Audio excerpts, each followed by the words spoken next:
자, 이렇게 흥겨로운 노래가 시작됐습니다만 올 1월 우리 모두의 마음을 깜짝 놀라게 한 사건, 바로 북한의 핵실험이었습니다. 이 바람에 개성공단까지 올스톱했는데 1월과 9월 북한은 두 차례 핵실험을 했죠. 자, 이정은 편집위원 기억하시죠? 네, 기억합니다. 깜짝 놀랐죠. 네. 원래 2번이나 핵실험할 줄 몰랐는데 북한이 그냥 제 표현대로 한다면 핵질주를 한 해다. 그리고 네. 내년도 핵질주 미친 듯이 달려가지 않겠나 그런 생각을 좀 하고 있습니다. 자, 이 장면 기억납니다. 저희가 이렇게 북한이 핵실험할 때마다요, 이제 달팽이관이 보이는 그 지하 핵실험 장면 저희가 컴퓨터 그래픽으로 보여드렸는데, 바로 이 장면, 바로 북한이 핵도발했다는 늘 상징적인 수단이었죠. 자, 저렇게 시작된 것 1월과 9월 두 차례 있었습니다. 그런데 예전에 비해서 그 실험 주기가 굉장히 짧아졌네요. 네, 점점. 네. 네. 보통 이제 북한이 핵실험한 게 2006년도부터 이제 하기 시작해서 한 3년에 한 번씩 했는데, 네. 금년에는 한꺼번에 2번 했다는 게 더 특징입니다. 그래서 아까 우리 이정훈 그 편집원이 말했듯이 네. 실수를 했다라는 표현이 적당한 것 같고, 네. 그 바람에 이제 북한에 대한 그 제재도 상당히 강해졌고, 네. 중국이 과거에는 그 북한에 대한 제재가 굉장히 미온적이었는데, 금년 들어서 특히 그 두 번째 핵실험했던 네. 5차 핵실험했던 9월 이후에는 네. 중국도 상당히 적극적으로 네. 북한에 대한 압박을 좀 강하게 하고 있는 그런 상황입니다. 자, 그러네 태영호 정보공사 얘기를 들어보니까 김정은은 10조 달러를 줘도 절대 핵을 포기하지 않을 것이다 그랬거든요. 두 차례 핵실험, 1월과 9월, 굳이 두 번씩이나 할 필요가 있었을지, 결국 우리한테 심리적인 압박, 그리고 미국을 향해서 강한 메시지를 보내겠다는 뜻이잖아요. 플러스 해서 하나 더 얘기한다면 북한의 자체 프로그램이 있는 거죠. 네. 지금 제가 이제 북한이 직접 발표를 안 하니까 추정을 해야 되는데, 네. 파키스탄 같은 경우는 7차례 핵실험을 조밀하게 하면서 끝내버렸습니다. 더 이상 핵실험 네. 안 하겠다. 그게 뭔가 하면 7번 정도 하게 되면 모든 데이터를 얻었기 때문에 앞으로 필요한 핵무기를 마음대로 만들 수 있거든요. 네. 북한도 그런 프로그램이 있는 게 아니냐. 따라서 앞으로 한두 번만 더 하고 나선 핵실험 더 이상 안 하겠다 하면서 마음대로 핵무기를 만드는 진짜 핵질주가 시작되지 않을까 그런 생각을 합니다. 실제로 1월과 9월 두 차례 핵실험이 있었을 때 북한은 조선중앙TV를 통해서 아주 자신있게 얘기를 했습니다. 특히 걱정스러운 것은 올 9월 달에 있었던 발표 중에요, 표준화했고 규격화했다는 겁니다. 소개합니다. 조선의 첫 수소탄 시험 완전 성공. 우리의 기술, 우리의 힘에 100% 의거한 이번 수소탄 시험은 우리 핵무력 발전의 보다 높은 단계이다. 우리의 핵개발 중단이나 핵 포기는 하늘이 무너져도 절대로 있을 수 없다. 이번 핵시험에서는 전략탄도 로켓들에 장착할 수 있게 표준화 규격화된 핵탄두의 구조와 동작 특성, 성능과 위력을 최종적으로 검토 확인하였다. 자, 그러니까 핵탄두 싣는 것, 그것이 가장 위험한 상황인데 계속 거론을 하고 있군요. 예, 지금 이제 북한의 지금 네. 발전 단계는 이미 핵실험은 완전히 성공을 했고, 그것을 얼마나 미사일에 실을 때 경량화, 즉 무게를 줄인다는 거죠. 적어도 1톤 이하로 줄여야 되거든요. 그리고 소형 미사일에 실을 때는 700kg 이하로 줄여야 되는데, 지금 5차 실험에서는 표준화, 규격화, 이 얘기는 그렇게 경량화된 것들을 이제 대량 생산할 수 있는 단계까지 와 있다, 이런 얘기고, 앞으로 네. 내년 같은 경우에는 북한이 이런 것들을 바로 실전 배치하기 위해서 네. 미사일에다 직접 모형 탄두를 한번 넣어가지고 직접 네. 한번 쏘아보는, 그것이 과연 성공하는가 안 하는가, 이런 것들을 할 것이라는 전망이 나오고 있습니다. 네. 금방 막 그 화면이 지나갔는데요. 김정은이가 이렇게 둥그렇게 만들어진 금속공이요. 금속공 같은 걸 가져 나왔지 않습니까? 네. 그게 3월 달이거든요. 네. 근데 9월 달 핵실험이 혹시나 네. 그 금속공 같은 것을 네. 실험을 한 게 아닌가 이런 생각이 듭니다. 그러면 그게 굉장히 작고 크기도 작고 경량화되고, 그리고 북한이 이제 그걸 규격화해서 표준화해가지고 이제 그걸 갖다 대량 생산할 수 있다, 이런 자랑을 한 게 아닌가 생각이 됩니다.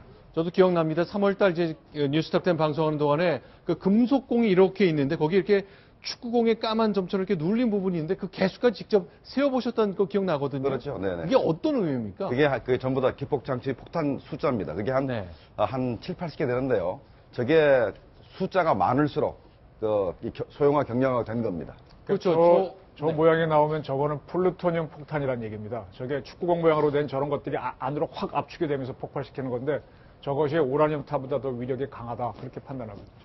자, 그런 이제 두 차례 핵실험뿐만 아니라 잠수함에서 쏘는 거 그 위협 때문에 저희가 걱정을 했는데 이른바 SLBM 이 이름 이제 많이 들어보셨잖아요. 그것 때문에 우리도 올 한 해 북한의 도발 가운데 이것 때문에 많이 가슴을 쓸어내야 할 때가 많았습니다. 그 장면도 소개하겠습니다.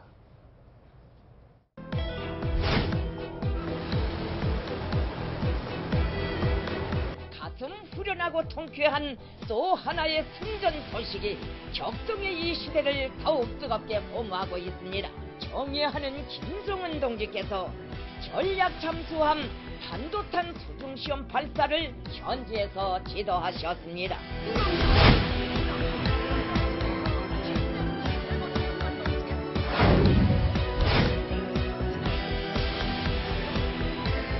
나도 체계가 남조선에 들고 앉을 위치와 장소가 확정되는 그 시각부터 우리의 물리적 대응 조치가 실행될 것이다.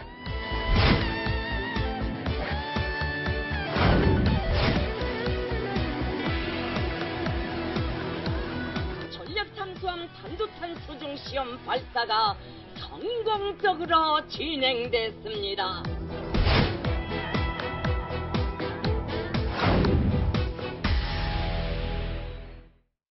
예, 네. 북한이 지금 3번 SLBM을 발사했는데 첫 번째는 30km 날아갔다 폭발했다고 했는데 북한이 30km 날아가서 폭발을 시켰습니다. 네. 만경공호가 30km 있었기 때문에 북한의 의도대로 된 것이고 네. 10km 상공에서 폭발한 경우는 뭐 실패인 적은 정확히 모르겠습니다만은 네. 세 번째는 500km 날아갔습니다. 네. 그런데 저게 500km를 날아가도록 네. 연료를 500km만 넣었기 때문에 500km만 날아갔지 만약에 연료를 충분히 넣었으면 2000km를 날아갔을 거다라고 이제 판단하고 있습니다. 네. 지금 이제 북한이 계속적으로 핵 기술을 개발시키는 데 있어서 네. 가장 중요한 포인트는 뭐냐면요.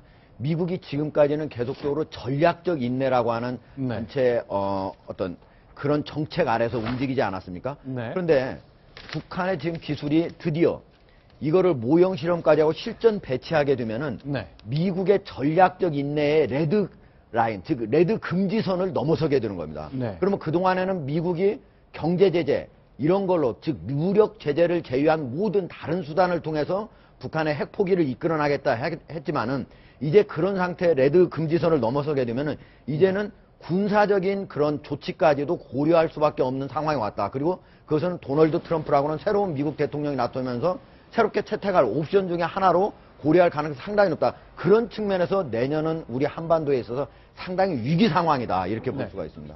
자, 그래서 이제 결국 우리가 할 수 있는 카드 중에 하나는 결국 북한이 이렇게 미사일 쏘고 잠수함 실험하는 것 막을 돈줄 차단하는 겁니다. 지금 화면에 보시는 것처럼 개성공단 우리가 스스로 선제적으로 폐쇄하는 일까지 벌어진 거죠. 네, 개성공단을 이제 폐쇄란 단어를 쓰진 않았죠. 중단이라고 전면 중단이라고 썼는데 네. 저기 북한의 1월 달에 핵실험한 거에 대해서 유엔 안보리 대북 제재안이 들어가기 직전에 어차피 제재안 들어가면 저걸 폐쇄해야 됩니다. 중단해야 되는데 우리가 긴급하게 저거를 중단을 시켰죠. 저기에 대해서 저걸 최순실이 했다라고 얘기하시는데요. 유엔이 하기 전에 유엔에 맡기 전에 우리가 먼저 한 겁니다. 최순실 들으면 좀 억울하겠습니다. 네. 저 개성공단 그 폐쇄를 우리가 선제적으로 한 가장 큰 이유가 네. 한국이 중국과 러시아가 북한에 대해서 제재를 좀 동참해 달라라고 네. 이렇게 설득을 하면은 제일 먼저 중국과 러시아가 우리한테 얘기하는 것이 너희들은 개성공단을 해서 이익을 보는데 우리가 왜 피해를 봐야 되느냐 이렇게 얘기하기 때문에 우리가 선제적으로 이렇게 개성공단을 중단할 네. 수밖에 없었습니다. 네. 저는 최순실 씨가 개입 안 했다고 보는 유력한 이유가 네. 최순실 씨는 국정 개입과 돈 되는 거면 개입합니다. 이 개성공단 폐쇄로 최순실 씨가 돈 벌 수 있는 게 하나도 네. 없어요. 네. 그렇기 때문에 제가 생각에는 그 피해자 대책 협의회 하는 거는 박근혜 대통령하고 최순실 씨만 연관시키면 전부 주목을 끄니까 네. 다시 자신들의 피해를 한번 또 알리고자 하는 이슈화 시켜야 하는 의도가 있다고 봅니다. 제가 최순실을 위한 변명을 하나 더 하겠습니다. 네. 사드 배치 얘기 나오니까요. 최순실 씨가 로키드 마틴의 무슨 부회장을 만났다는데 네. 진짜 그러지 마십시오. 그건 진짜 낭설입니다. 네. 최순실도 진짜 억울합니다.